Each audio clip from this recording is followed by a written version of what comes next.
I knew the reason people were calling the helpline. Young people, and you and I talked about this just a second ago, didn't have these role models. We didn't have people. And it's the same reason many young people call today.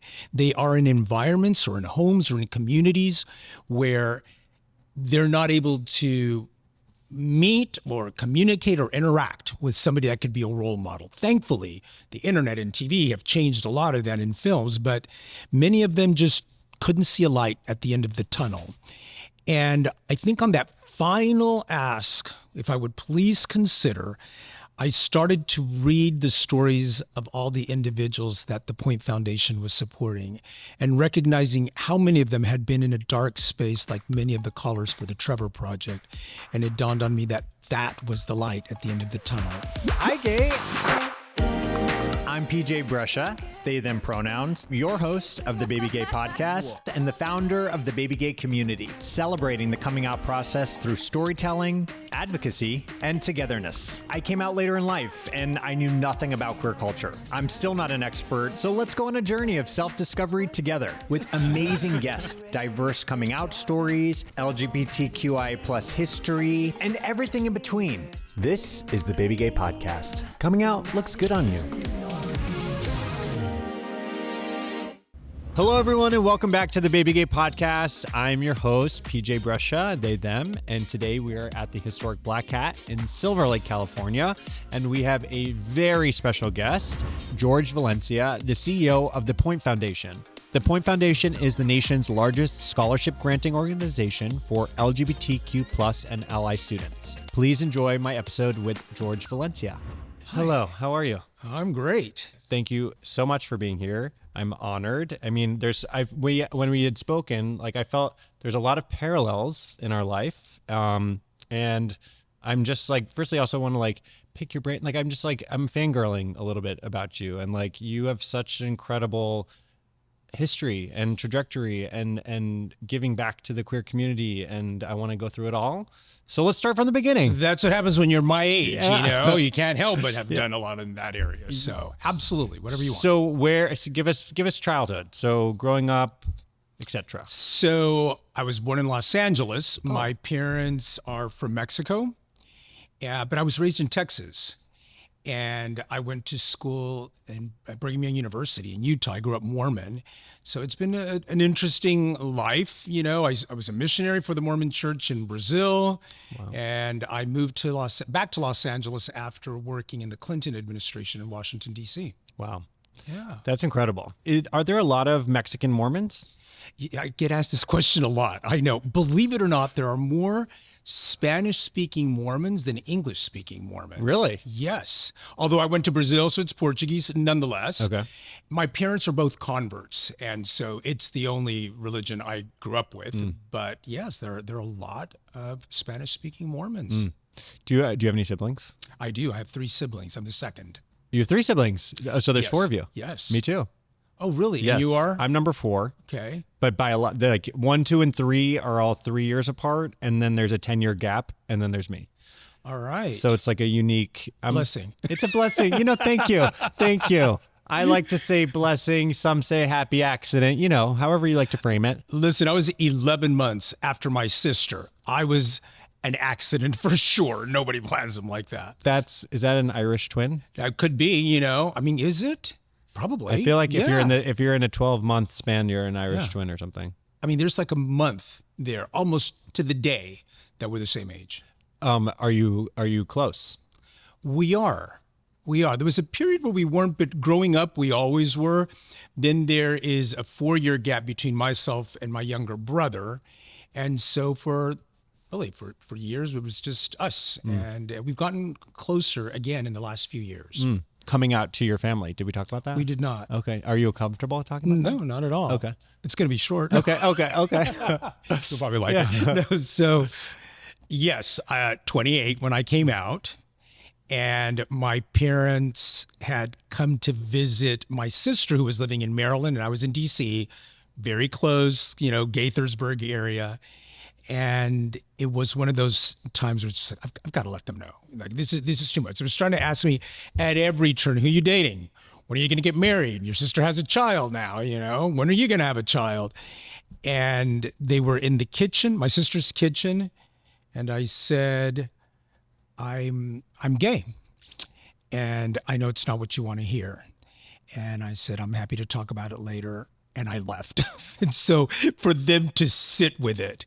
And there were a lot of conversations that went back and forth. And I remember at the time, you mentioned earlier, like you struggle with it. Like, is this what I want? It's like, and it's not an idea of want, but of who you are, but you're taught that it's a want, and so I agreed to go see a therapist because that's what they thought. And it was a church therapist. Unbeknownst to me at the time, it was, one of the therapists that was a conversion therapist, with a church. And I agreed to go, got in my car, got there early, sat in the parking lot, and I saw the clock just tick away. And we're like 10 minutes till the time, 5 minutes. It hit the hour. And I waited 5 minutes afterwards, and I came to this realization that, there is nothing wrong with me. And why am I walking in there? So I drove off, and I never looked back. A lot of people wouldn't do that. And a lot of people didn't make it out of that. Yeah. I like to believe that there was a reason, Yeah. I believe everything happens for a reason. Yeah. And you sharing your story will help those that are going to face that same decision. So thank you very much. Of course. Yeah. Where were you getting not queer mentorship? Well, one, did you have any queer mentors at that time or no? Not a one. No. I mean, look, I'm 63 this year. And the truth is that, you always look back and think, how could your parents not have known? They probably did, which is why my relationship with my dad was very difficult growing up. But my gosh, I would put my mom's high heels with my sister. We'd run around. I think I broke more of her heels than she ever really counted on. But, we had nicknames for each other. They were always women's names. And we would chit-chat. Spanish is my native tongue, so we would pretend we would speak in English with high heels, and that was our way of like being these fancy women from the United States, I guess. But as soon as I heard my dad pulling up, I would take everything off, and just I was afraid of the reaction. Mm-hmm. So there was no one. I didn't, but when you're young, you don't understand kind of what that means. I just knew, or had been told it was wrong. So that's how I saw it. There's I'll speak for myself. It's like there's exactly what you're saying. There is a freeness. And I also was running around in my mom's high heels and loved, but also had shame attached to that. Knowing that this is not what I'm supposed to be doing, but it's what I wanted to do. And did you ever get caught by your dad, or did you? All the time. Oh, you did? Oh yeah. I got spanked. Yeah. Absolutely. Yeah. And I remember during the holidays, my sister would get a doll or Barb. It was like, oh my gosh, I wish I had one. And instead I get a truck. Yeah. I'm just like, what am I going to do with this? Yeah. But yeah, it was, I think when I look back on it, I know, and my father and I were able to really sort things out before his passing a couple of years ago. And it was years before, and we were very close.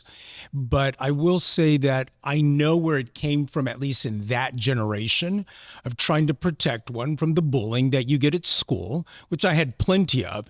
And I felt like, you know what, I'm going to get bullied anyway. And you'd think I should just be happy here at home. But it was tough. Yeah. So how old were you when you came out?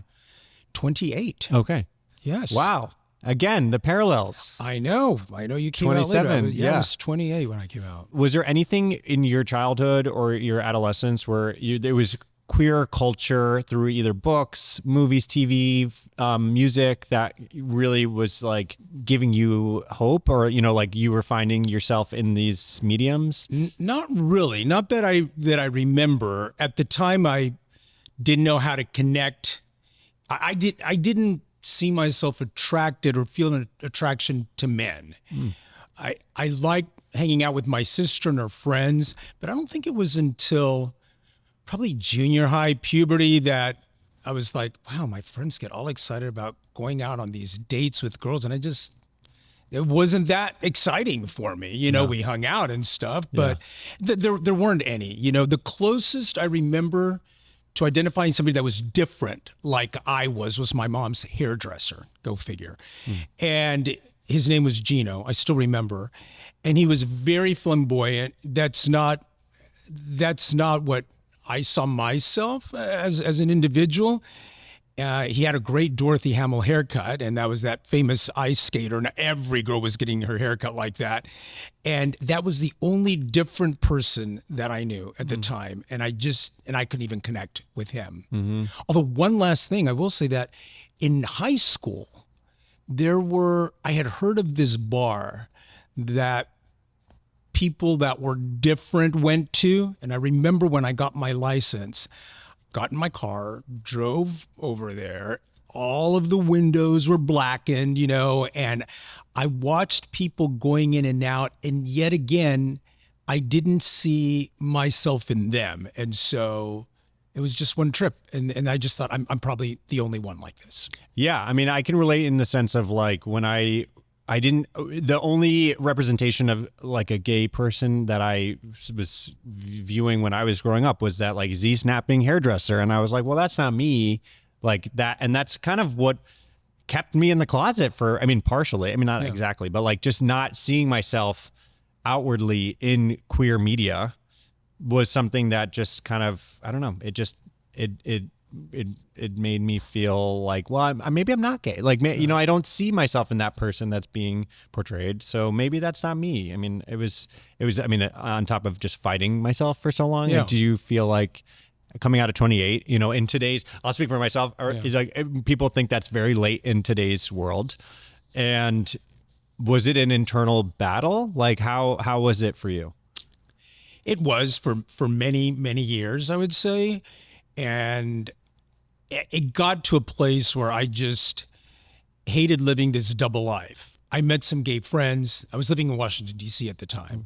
I would go to church, and hang out with my church friends and from BYU. And then on certain weekends, I would go hang out with my friends at the gay clubs. And it's horrible to feel inside that, oh my God, these two worlds are going to collide one day. And it's not going to be pretty. And I'm going to be a total liar. And I didn't like living that way, not being authentic. And so it was a struggle. And even before then, it was a struggle when I was at Brigham Young University.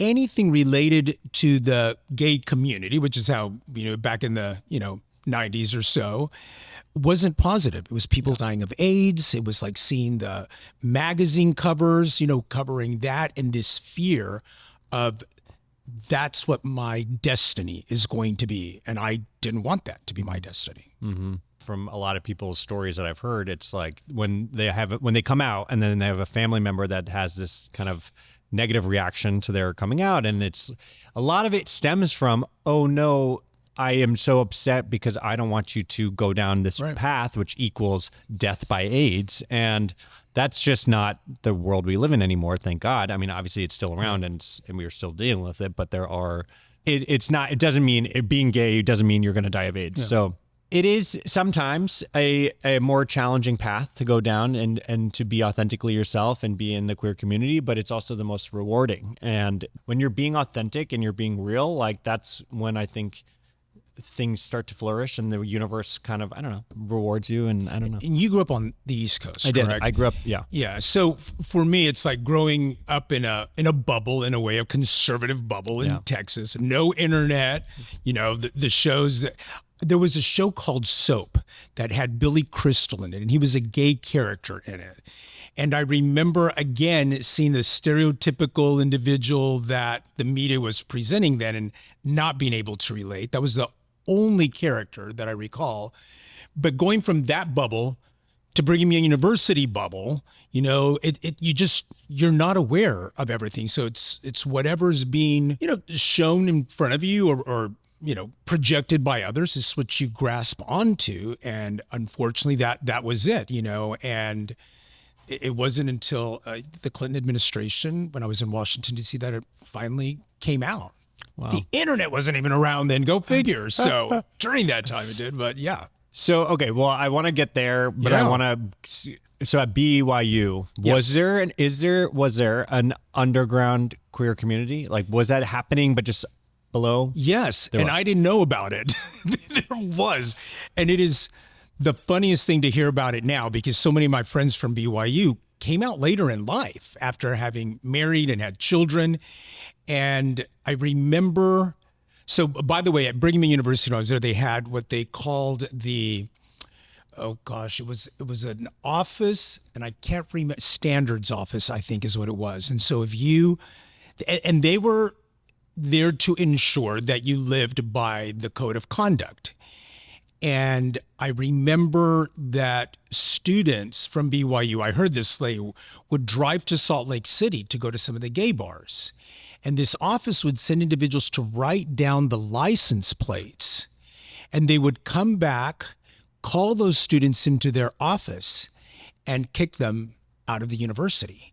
So I didn't even know that that was going on. And of course, my friends said, yeah, we lied and we said we weren't there, or that we lent our car to somebody, whatever it was. But it's been interesting to see that there were a number of individuals, and how many of them were my friends and were going there, and I was never invited, I guess, They thought, boring, not inviting him. I have no idea. So, and also the fact that there's a group of officers that their job is to follow these people, like it's that established of a thing that's happening, that there's people that are following them and writing them up. They were. I was student body vice president, and so I think in some way I was especially cautious too of everything.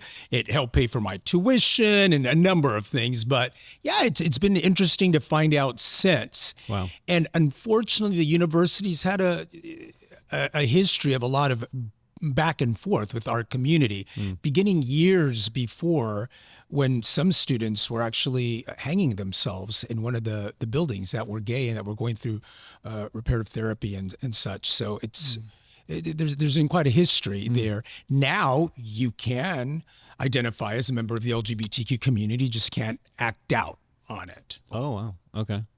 Well, no kissing, no holding hands, nothing. Okay. But at least somebody can say, I'm a member of this community, which would have been huge when I was growing up. So then you graduated, and then you moved to D.C.?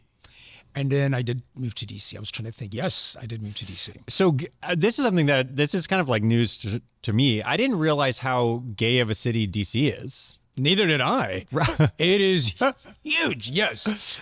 More per capita, I think, than any other city. Like the most gay bars, and it's wild. And I probably hit every single one of them. Good. Yeah. As you should.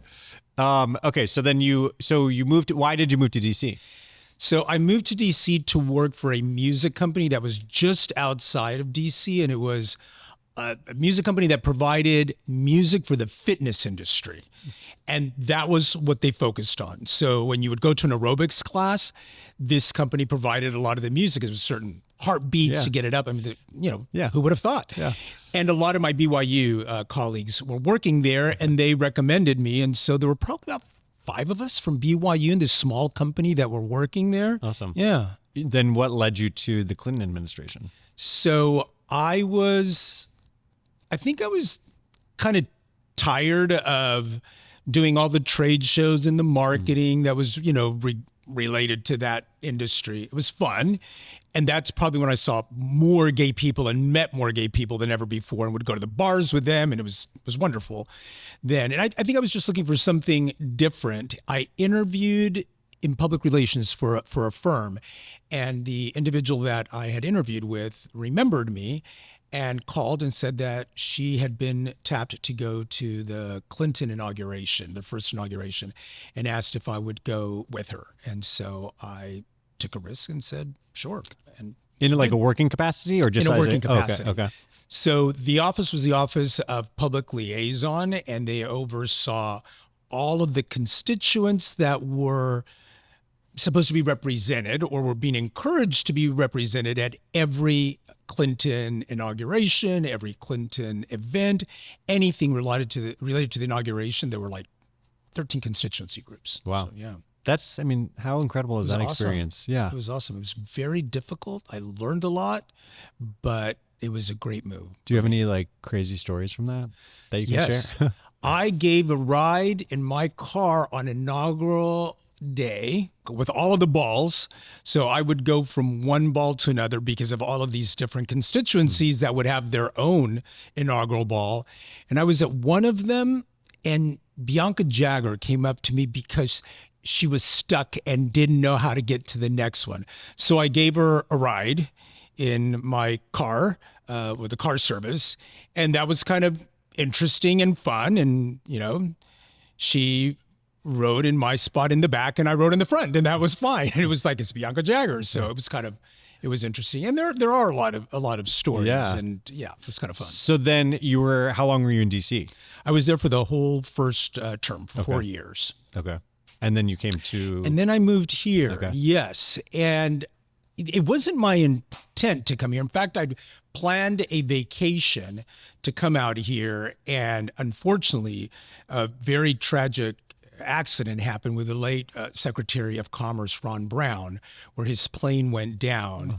And I had about 6 friends of mine that were on that trade mission. Oh my God. And it makes, thank you. What it did for me, I'll say that, it made me realize that when that time comes, I want to be doing something that I love and am passionate about. And as much as I enjoyed my experience there, that wasn't what was calling me. Mm-hmm. And so I made the decision as soon as I went back from my vacation to move out here. Yeah, I can relate in that regard. I lost my mom suddenly when I was 17. And it just, after that, it unlocked this feeling inside where it's like, well, life is short. So there's no waiting to do anything that you want to do. So, so then you come out to LA. I do. And then I know that you started working at the Trevor Project, or was that not right away? No, that wasn't right away. Okay. I came out here because I'm a member of SAG-AFTRA now, and some agents wanted me to do some work, and I'm fluent in Spanish, Portuguese, and English, and I thought, well, why not? So I did, and it was great. It was provided my health insurance. My very first gig was a national commercial. I did a few after that, and that helps, especially when you don't know anybody. I was crashed on somebody's couch. And then a friend of mine from the Clinton administration came out here to run a nonprofit called Hugh O'Brien Youth Leadership, HOBY, which is a youth program for sophomores in high school. And I'd been a recipient when I was a sophomore. Wow. And asked if I would do some PR work for them as a consultant. And so I started there. And then after a few years there as a consultant, I worked for another company and did some marketing before I landed at Trevor after attending one of their events. Wow. And were you still acting as well? Or? I was still doing some acting. It was getting increasingly more difficult. It's a hard thing, when it's like, it's a commitment to think, all right, this is what I'm going to live with. Yeah. And I kind of wanted my own place at some point. And so I made a decision to focus more on my other activities, although I would still do enough to keep my health insurance. Oh, that's good. Because even at the Trevor Project, they couldn't afford my health insurance because I was their first employee. Yeah. That's incredible. Yeah. Also, I can't wait to get into that. But for acting, because I went on my acting journey too. I started acting after I came out, and which is great. And I love it. And I love acting. But when I started getting auditions and I was getting this feeling of like, ugh, like I have to do this audition because it's like, and I was like, well, maybe this is not for me. Right. So it's a journey. It's a lifestyle choice and it's challenging. So, kudos to all those actors out there. No kidding. Yeah. It really makes you appreciate everything that they go through. Totally. So Trevor Project is such an incredible organization. I'd love to hear it from your perspective, and the fact that you're like on the early forefront of it is amazing. So yes, it was an incredible journey for sure. My now husband, somebody I was dating at the time, had been asked by one of the founders to help with some fundraising efforts. They used to have one event a year that would really fund the helpline, which was contracted. And so he invited me to go to one of these events that he helped raise money for. And I remember sitting it was at the Wilshire Bell Theater, and it was a lot of comedians, and it was just really celebrating life is what the whole thing was about. And just like laughing 1 minute and then just bawling when you heard the statistics of young people, because unfortunately there was a time in my life where I made an attempt in a very desperate period of my life. And knowing that I could have been one of those numbers, just really, really hit home. And that event raised more money than they'd ever raised before, my understanding. And they decided we're going to make a strategic move here. Either we move away from the founders who were running the organization and hire somebody from the outside as the executive director or an executive assistant. And I decided to, throw my hat in and submitted my resume. They took a chance on me, and I was their first non-founder executive director. That's incredible. Yeah. That's amazing. And then I was in research. I was watching some of your other interviews, and I just heard your stories of starting at your dining room table as like the first conference room, and I very much can relate to that as sure that's my current Yes. office setup. And then also I remember our first conversation. You had spoken about West Hollywood being a home. Well, the first office was donated space in Beverly Hills. Okay. And we were very nervous because it's like, how am I going to ask money when they see an address from Beverly Hills? They're going to think you don't need that. But it was donated space.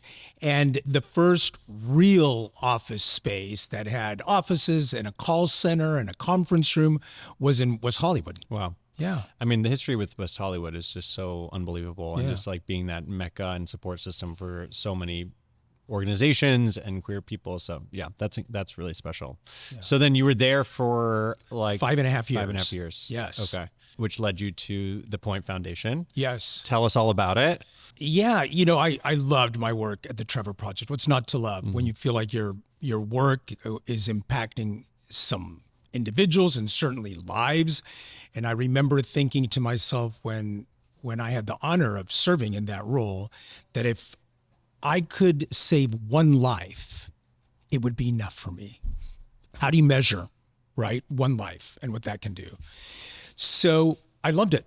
And, we saw some wonderful growth during that 5.5 years with the help of phenomenal board members and supporters that would come to support our work. But, the Point Foundation came knocking on the door, and I said no, 4 times. I loved what I was doing. It's like, no.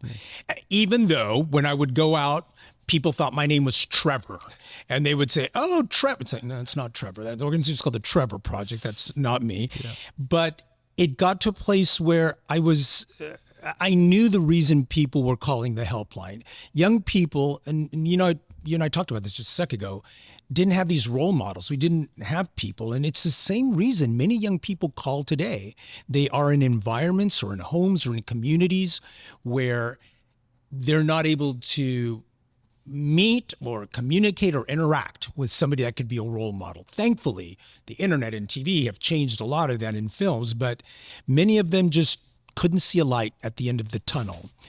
And I think on that final ask, if I would please consider, I started to read the stories of all the individuals that the Point Foundation was supporting and recognizing how many of them had been in a dark space like many of the callers for the Trevor Project. And it dawned on me that that was the light at the end of the tunnel, and I could help facilitate that. Mm-hmm. And 19 years later, I've never looked back. That's so incredible. You're saving lives. So thank you. Thank you for and saying then that. 2, you are providing opportunities that are changing people's lives forever. Yes. So let's hear more about some of the scholarships and incredible work that the Point Foundation is doing. Yeah. I mentioned earlier about my experience leaving Washington, D.C. and why I came out here. And the decision to work at the Trevor Project was very personal to me, as I mentioned earlier. So there was a reason I wanted to be there. I felt like, in some way I was helping young George, who couldn't see light at the end of a tunnel at some point. Education was another big thing for me. I grew up, my parents are from Mexico. As I said, I'm first generation here. My parents were very hardworking individuals. And my dad had a small business, and it provided for the family really well, I have to say. Allowed us to go to college and such. But all of my friends were migrant workers. And so during the summers, they would go out and work. And I remember thinking to myself that my definition of success would be that I did not have to work out in the sun with my hands. And if I could wear a suit, I will have made it. So in my time, that was what I equated to success. And I remember when I got a job at a bank, I was just, out of high school, I'm thinking, this is it. Like I've made it. And then I went to school, and it just opens your eyes to so much, so many possibilities. And I know that other individuals who felt or feel like I did back then, that what it does, it's a tool to the possibility of just doing anything you want to. And that's why I do what I do now. Mm-hmm. So I want to talk specifically about your new campaign that I believe is going to be launching very soon. And actually I think we're launching it the same day that this episode's going to release. Even better. Even better. You. Yes, exactly. So give us some details about that. Yeah. So for context, when I started at Point Foundation 19 years ago, we were supporting, 28 to 30 students. And we had one program supporting undergraduate and graduate students. We've grown over the years. We have supported now 10 years community college students that we've been doing. We rolled out a number of different scholarships, including a vocational and trade school scholarship. And I would say in the last 5 years or so, we've seen some pretty phenomenal growth. We went from about 300 students to 500, then 750. We're now supporting 1,000 students. Wow. And the goal, and this campaign, is to be able to support 1,250 students. And so that means that we need to raise some money. That's right. And that also means that we're going to do this in 125 days. We want to raise $625,000. And we reached the campaign that allowed us to get to 1,000. And I know that we're going to reach this one as well. Definitely, 100%. And where can people donate? They just need to go to our website, which is pointfoundation.org. Incredible. So this is launching February 26th. Correct. And it'll go until the end of June. Okay, great. The end of Pride. What a great way to celebrate Pride. Yes. Help a student. Yes. A big success. Exactly. There's been some notable recipients of these scholarships, right? Yes. Is there anyone that comes to mind that you want to share their story a little bit? Yes. There's so many. We have educators, doctors, we have lawyers. One of our board members, who's an alum, defended the Edie Windsor case at the Supreme Court, has gone up there twice now to the Supreme Court. Phenomenal individual. We have, an Oscar-nominated writer. We have the youngest elected gay mayor in U.S. history. And just on and on. I could just tell you of so much work that they've done, and they continue to, give back in anything that they can to help the next generation understand that really the possibilities are endless. Mm. It's true. I mean, it's giving back. It's investing in the future. It's like giving these young people opportunity to be successful greats in their time. And that's what, we need to do that. Like, we need to continue to invest in our future through our youth. In an environment like this where the need is great on so many levels, when you think about education, and whatever level of education one wants to support, because everyone's journey is different to a post-secondary education, it is a long-term investment. It is really supporting those individuals that are going to be in Washington, making the laws, educators that are going to be ensuring that our stories are not erased, filmmakers that can share our stories. So it's really investing in those individuals so that our story is not erased, never. Mm-hmm. Something that we're trying to do, or we're doing with BabyGay, which I'm excited about, is kind of that intergenerational connection, because it's interesting with the young queer people of today. And then we do a booth at a lot of Pride festivals, and one of our hats says Elder Gay, which is, it's just fun. And like it stemmed from people. We just first had a BabyGay hat, and then all these more mature people would come and be like, "Where's my Elder Gay hat?" I'm like, ha, ha, ha. And then I started making that, and now everyone loves it. But our queer community is one of the only minority groups where we don't have necessarily our direct elders to teach us about culture, to teach us about history. So having that kind of connection between the generations, I think, is really important. Here's an interesting thing, and I'd love your thoughts on this. Like, so I'm trying to use queer as a more broad term when talking about the LGBTQI plus community. I just got a comment on one of our YouTube videos, and it was like a very angry tone, and it was coming from clearly someone that's a little bit older, and they were boomers like me, probably. They were I get very frustrated that we were using the term queer. Correct. And they were saying, we're gay, we're not queer, we're gay. And it was, I mean, and it's not the first time that's happened. And seeing how, because I know it is a triggering term, because I guess it was very derogatory and offensive. Extremely at that time. Yeah. So having that, such a reaction to that, ultimately it's meaning the same thing. It's, we're just saying not straight. Like we're saying. I remember those when we added LGBTQ and the Q on it. We had a number of folks, and the advantage is that I'm their age, I'm older, and I could talk with them about it. It's interesting, once people started to explore that a bit more in their own feelings and understand how it encompasses the community in a way, and taking it back, as you said, many of them actually changed the way they saw the word and understand that it isn't meant in a derogatory way, but rather in an encompassing way, and one of taking back something that has been so hurtful for so long from so many, actually. But you were mentioning about going to the to Pride, or to the when you would have a booth. And when I started at Trevor, I would sit out there with a board member in a little table. Nobody wants to talk about suicide prevention at Pride. You want to hear the concerts or whatever.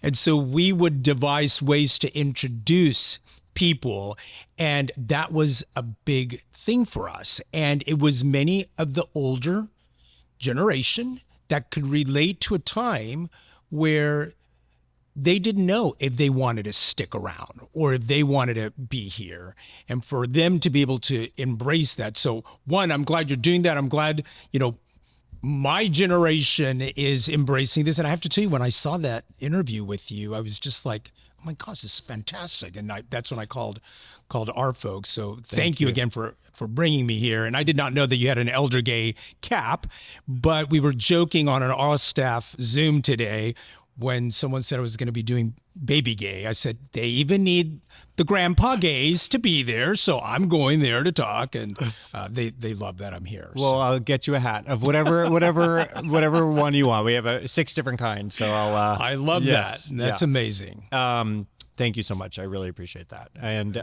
it's been, I know we've talked about this, and my listeners know, but it's just been this unfolding. This was never the plan. Like this has just unfolded so naturally, and just being, coming out later and feeling a lack of support in just community and chosen family, and didn't have friends, and really positioning Baby Gay to be that first step for people, to be that arms wide open welcome wagon. So that's our welcome wagon box that we're launching this year. So it's kind of the coming out kit of sorts, all the essentials. And the best part about it are these, we call them support cards. So at our booth at Prides and all the other events, community members write notes of encouragement and some affirmation to those that are still coming out and struggling, and just showing that they're not alone. And you're doing great work. Thank you. You really are. It's I have to say, and everyone comes out at a different time in their life, right? And I think you've mentioned this before. It can feel very lonely. We often say that even the most accepting of families often don't know how to support their LGBTQ child because of our history that they don't know. Certainly now, when you can't even teach that on college campuses, or you don't have a safe place to go to, more than ever, what you're doing, seriously, is so important. These kids need to know, and these older gays like me need to know that you can come out at any point, and that there's a community like what you are doing here to welcome them. So thank you for what you're doing. Thank you. Yeah, I'm very excited and just wanting to just keep it going. Like make it something where people know that BabyGay is going to be there for them and we'll connect them. We want to be kind of like the connector. It's like, oh, you come, oh, you're having family issues. Like we'll point you to our friends at PFLAG and just kind of be that central first step for people. So that's the goal on our nonprofit side of things. So anything more for Point Foundation that we want to highlight? We are always in need of volunteers at all levels. Board members, advisory board members. We get thousands and thousands of applications, close to 7,000 applications, and we need help reading applications. Thankfully, we have the support of a lot of people that do help, corporate partners whose employees help as well, but we always welcome individuals that are willing to spend some time reading applications. The other thing is that we have group mentoring programs, and we have panels where we invite people to, cover any specific topic that's of interest to our students or something that they may need. And we're really focused on leadership and career training above all else. When you ask students what they need most, number one, you can probably imagine, is money. It's very expensive to go to school. So money's the number one thing. And the next thing is really trying to identify a career path for them. They want to go work somewhere where they can be authentic, and community is the number three. They want that community. So please go to our website, check it out, reach out to us. Always willing to work with people that feel they want to support our mission. There's so many different avenues, whatever calls to you, and make it, I'm sure, bring your friend, make it a fun thing that you can do together. Exactly. Yes, exactly. And it is fun. It is fun. Yeah. I bet reading these applications are it's like the most incredible, hearing everyone's story and their perspective. And I don't know how they do that. When I look at these applications, and these young people have been doing phenomenal things, I'm thinking, gosh, as a senior or junior in high school, I was just like, what am I going to do this weekend? Go to the movies or go to the beach? These are like, I'm going to go start a nonprofit, and help my trans brother and sisters, whatever it is. They're doing some phenomenal work. And then what about for you, like some goals, personal, professional, that you're looking forward to? I want to keep supporting more and more students. When we have 7,000 young people, until we continue to raise the bar, more and more, I'm just not going to rest.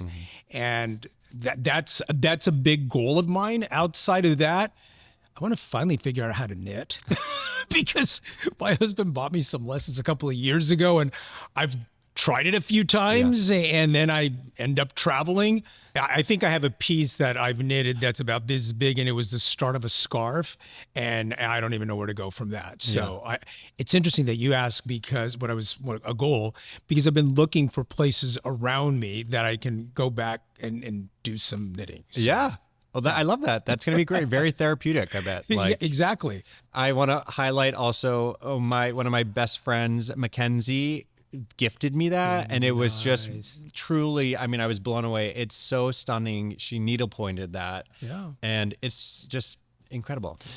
We're going all over the place on this episode. Okay, great. All right, so let's do a little rapid fire questions. These are fun, kind of light fare. When we kind of covered this, but first job ever. But actually, no, maybe before, while you were in your childhood or a paper route. Oh, love that. I hated it. You did? My dad ended up driving us around to drop off the newspapers. That bike was not cutting it in the morning. What time did you have to get up? 5. Yeah. When you're like 12. Painful. Yeah. A moment when you thought, oh, I'm meant to work in giving back and nonprofits. Sitting in that auditorium at the Trevor Project event was the turning point for me. One word that people always use to describe you. Good question. An employee or no? It's someone in your life. Someone in your life. Confident, maybe. Okay, great. What still makes you laugh no matter what? The Golden Girls. I love that. It's like, what's your way to recharge after a heavy week? Probably ice cream and a movie. What's your flavor? 31 Baskin-Robbins, Rocky Road. I know this is weird, but Rocky Road is a big one, or Nutty Coconut. Those two, and I get a mixture of it, and I could sit down and just chow it down. And this is from Baskin-Robbins? Baskin-Robbins, 31, okay. yeah. Coffee or tea?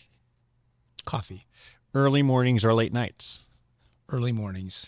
A queer leader who inspires you right now? You know what? Pete Buttigieg, I've continued to admire his path and his eloquence without being combative. I just think that is a skill that I don't see in many. A queer artist or storyteller you're loving right now? Well, it isn't. It's the most recent one, and it isn't queer, but it is queer adjacent. Was about Anna Wintour. Go figure. Okay. All right, So we'll take it. There's a lot. Queer there's icon. a lot to learn exactly from her, and a great admiration for what she built. Oh my gosh. So there's truly. talk about someone that's committed. Yes, Yeah. truly. One piece of advice for someone who wants to lead with integrity. Will I feel good about this decision when I wake up tomorrow morning? And then what would you tell your baby gay self? Oh my God. Be patient with yourself. There's like so much good ahead. Lastly, so we have a fun little segment. It's called My First Time. Okay. So you don't have to pick all of them. It's kind of whatever comes to mind. And it Okay. could be like your first queer crush or queer date. Yes. I think you can categorize it as queer. Okay. My first crush was Linda Carter, Wonder Woman. I probably wanted to be her, when I look back at it. And any guy that was in a movie with Brooke Shields, it was just like, one or the other. And and I actually met Linda Carter for the first time a couple of years ago. I think I probably scared her because I went up to her and I said, it was such an honor. I said, if anybody could have turned me straight, it would be you. And she's like, okay. And she was lovely. She was lovely. That's hilarious. Well, thank you so much. This has been incredible. I'm really honored and just excited to continue sharing your stories and pointing people to the Point Foundation. And just, you're doing incredible work. So thank you. And anything we can do, please. Well, yeah, let's do. Let me We have know. to. We'll do some things together. Absolutely. For sure. Okay. And where can people find you on social media? pointfoundation.org is for our website, and there are links there to our LinkedIn, Instagram, and to our even TikTok. I mean, all of them are there. Perfect. Remember, baby gays, Coming out looks good on you. Yay! It does.